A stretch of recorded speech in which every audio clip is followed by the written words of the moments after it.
बिस्मिल्लाहिर्रहमानिर्रहीम। अस्सलाम वालेकुम students, welcome to bio scholar hub. आज हम पढ़ेंगे अपने बायोलॉजी ग्रेड 9 का चैप्टर है, उसका हम नेक्स्ट टॉपिक पढ़ेंगे जो कि हमारा है hypothesis, theory and law. Hypothesis क्या है, हमने पिछले स्लाइड्स में भी, पिछले वीडियो में भी पढ़ा है कि हाइपोथेसिस एक पॉसिबल आंसर या एक्सप्लेनेशन है किसी भी गिवन क्वेश्चन का। हम कोई मफरूज़ा या अंदाज़ा लगाएंगे। It is a tentative statement. ये एक फाइनल स्टेटमेंट नहीं है बल्कि एक टेंटेटिव स्टेटमेंट है। Tentative mean not final. That can be tested by experiment, जिसको हम टेस्टेड करते हैं एक्सपेरिमेंट्स से। एग्जाम्पल में देखें, if a plant is given more sunlight then it will grow faster. ये हाइपोथेसिस है कि अगर प्लांट को सनलाइट ज़्यादा दिया जाए तो ये ज़्यादा तेज़ी से बड़ा होगा।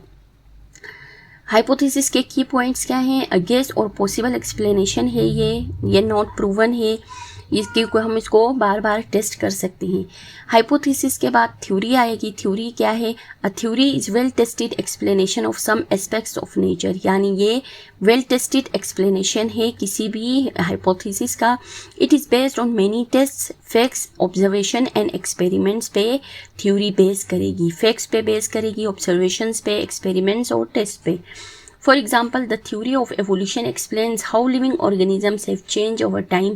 Theory of evolution जो है ये हमें ये बताती है कि ऑर्गेनिजम्स कैसे चेंज हुए टाइम के साथ।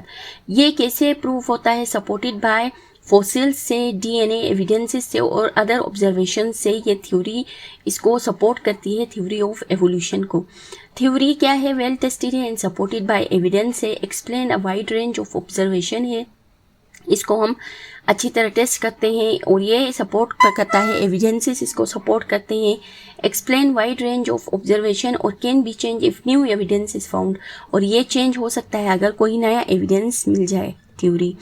लॉ क्या है? देखिए, थर्ड लॉ की definition. A law is a statement that describes what happens in nature. It is always true under the same condition. Law हमें बताता है कि नेचर में क्या हुआ और ये हमेशा सेम रहेगा under the true, under the same conditions में ये सही, सेम कंडीशंस में ये ट्रू ही रहेगा, यानी ये चेंज नहीं होगा अगर हम इसको सेम कंडीशंस प्रोवाइड करेंगे। The law of gravity states that every object in universe attracts every other object in a force. यानी लॉ ऑफ ग्रेविटी क्या है कि ज़मीन हर चीज़ को अपनी तरफ खींचती है। This law is always true everywhere in universe. और ये लॉ ट्रू है हर जगह यूनिवर्स के, तो ये सेम कंडीशंस पे ये हमारा लॉ ट्रू होगा। ये डिस्क्राइब्स करता है फैक्ट्स और रिलेशनशिप्स को, always true under the same conditions, और does not explain why it happens. Why it happens नहीं करेगा बल्कि ये डिस्क्राइब करेगा what happens. In simple words, hypothesis is a guess है, थ्योरी एक्सप्लेन्स व्हाई है, law tells us what happens है। Next हम देखते हैं, हमारा टॉपिक है malaria, example of biological method of study. Cause of malaria क्या है? देखिए, number 1 cause of malaria is the spread of plasmodium है। Spread of plasmodium is a cause है। सबसे पहले इसका रिकग्निशन क्या है कि ये हाई फीवर है, चिल है और other symptoms observe many people में ये ऑब्जर्व किए गए ये कंडीशंस, तो ये हमें एक प्रॉब्लम नज़र आया कि क्यों हो रहा है।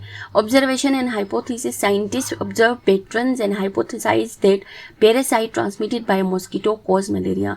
हाइपोथेसिस दिया साइंटिस्ट ने कि मॉस्किटो जो है वो मलेरिया कॉज करता है। डिटेक्शन क्या हुआ? उसमें उन्होंने एक्सपेरिमेंट्स किए और प्लाज्मोडियम को डिटेक्ट किया इन्फेक्टेड पर्सन के ब्लड से। एक्सपेरिमेंट्स, बहुत सारे एक्सपेरिमेंट्स किए गए उसको डिटेक्ट करने के लिए, और लाइफ साइकिल ऑफ पैरासाइट और मॉस्किटो की लाइफ साइकिल को देखी गई कि कहाँ से ये पैरासाइट ट्रांसमिट हो रहा है। रिपोर्टिंग द रिजल्ट्स, उसके बाद रिपोर्टिंग द रिजल्ट्स आए, साइंटिस्ट ने क्या किया, फाइंडिंग्स किए, उसको रिपोर्ट किया। स्प्रेड ऑफ मलेरिया क्या है? Spread through bite of infected mosquito in different regions. Different regions में बाइट ऑफ मॉस्किटो की वजह से ये मलेरिया फैल रहा है। रिजल्ट्स हमारे पास क्या है? These studies help in controlling, preventing and treating malaria effectively. In observations और इन एक्सपेरिमेंट्स की वजह से हमें ये रिजल्ट मिला कि प्रिवेंट कर सकते हैं हम मलेरिया को, ट्रीट कर सकते हैं। ये हमारा बायोलॉजिकल मेथड है। मलेरिया को समझते हैं। मलेरिया क्या है? देखिए, मलेरिया सीरियस डिजीज है, कॉज बाय प्लाज्मोडियम से स्प्रेड होता है ये। और ये क्या होता है? मॉस्किटो, इन्फेक्टेड मॉस्किटो ये इसको स्प्रेड करता है।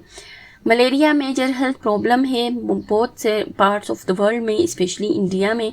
People did not know how it spread, understanding पहले लोग नहीं जानते थे क्योंकि इनको नहीं पता था कि प्लाज्मोडियम जो है वो वेक्टर के मॉस्किटो उसको as a vector plasmodium carry करता है, उसको ट्रांसमिट करता है।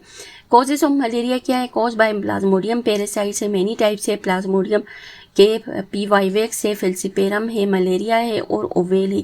These parasites are inter the human body through bite of infected mosquito.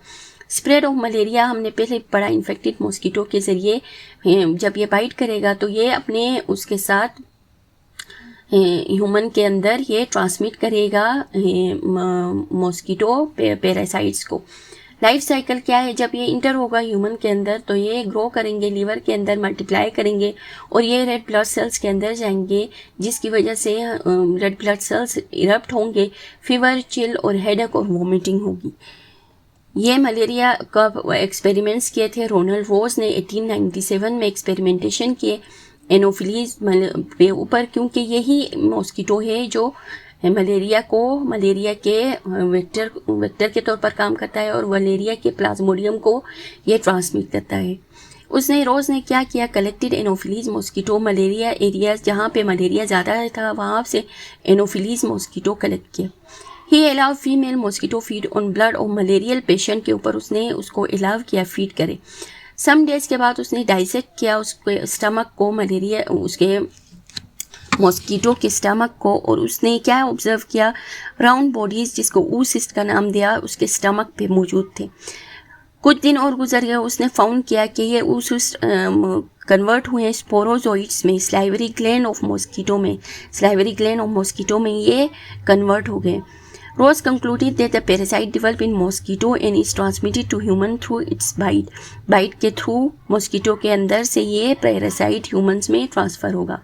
यहाँ पे देखें ये वाली साइकिल दिखाई गई है। इन्फेक्टेड मॉस्किटो जब इस पे बाइट करेगा तो अपने स्पोरोजाइट्स यहाँ पे ट्रांसफ़र करेगा, फिर ये लिवर से रेड ब्लड सेल में जाएंगे, वहाँ से ये न्यू उनकी जर्नी होगी, नए गेमिटोसाइट्स बनेंगे, फिर अनदर मॉस्किटो इस पे बाइट करेगा तो ये इसको कैरी ऑन करेंगे। Ronald Ross prove anopheles is the vector of malaria. Anopheles mosquito जो है वेक्टर ऑफ मलेरिया है और इसी की वजह से उसको क्या मिला था? नोबेल प्राइज़ मिला था फिजियोलॉजी की फील्ड में। और अनदर एक्सपेरिमेंट उन्होंने किया कि वो फाइंड करे कि जो बर्ड्स का मलेरिया है वो कैसे फैलता है। उन्होंने क्या किया? क्यूलिक्स मॉस्किटो जो है वो ट्रांसफ़र करता है एवियन या बर्ड मलेरिया को। Culex mosquito is a carrier of bird malaria, यह उसका हाइपोथेसिस था। तो उसने क्या किया? Human malaria is not transmitted by culex. Ross suspected that bird malaria might be transmitted by culex mosquito. उसने क्या किया? क्यूलिक्स मॉस्किटो को फीड करने दिया इन्फेक्टेड बर्ड पे, और उसके बाद उसने चेक किया तो उसके मॉस्किटो के स्टमक में क्या मिले? ऊसिस्ट मिले। फिर सब मॉस्किटोज को जो इस पे बर्ड पे इन्फेक्टेड बर्ड पे फीड किए गए थे उन मॉस्किटोज को उसने क्या किया? अलाउ किया हेल्दी बर्ड पे बाइट करने को। जब हेल्दी बर्ड पे उन्होंने बाइट किया तो उन्होंने ये एग्जामिन किया कि ब्लड स्मेयर्स में उनके भी ब्लड स्मेयर में ये मलेरिया का सिम्टम्स मौजूद थे, प्लाज्मोडियम्स मौजूद थे। तो उसने ये प्रूव किया रोनाल्ड रोज ने कि क्यूलिक्स मॉस्किटो जो हैं वो हेल्दी स्पैरोज को इन्फेक्ट कर सकते हैं मलेरिया के पैरासाइट्स से। और उसने ये प्रूव किया कि different species of mosquito transmit different malaria in different host. तो वो मॉस्किटोज जो हैं वो different species of mosquitoes malaria cause करते हैं डिफरेंट होस्ट में, जैसे क्यूलिक्स करेगा एवियन मलेरिया और एनोफिलीज करेगा ह्यूमंस के अंदर मलेरिया कोज करेगा।